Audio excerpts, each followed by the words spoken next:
Syedaralun beredar pesan berantai ada tumpahan crude palm oil atau minyak kelapa sawit di lintasan pegunungan Grute, Kecamatan Jaya, Aceh Jaya.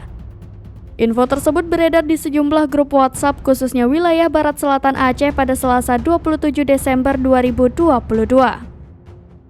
Bagi saudara-saudara kami wilayah Barat Selatan yang berpergian ke Banda Aceh, hati-hati di lintasan Gunung Grute ada tumpahan minyak CPO. Jalan licin sekali, mohon diinfokan ke grup lain, terima kasih. Bunyi pesan tersebut yang beredar di sejumlah grup WhatsApp.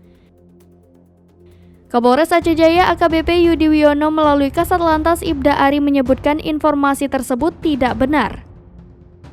Ibda Ari mengatakan pihaknya langsung melakukan pengecekan ke lokasi yang disebut ada tumpahan CPO di Pegunungan Grute.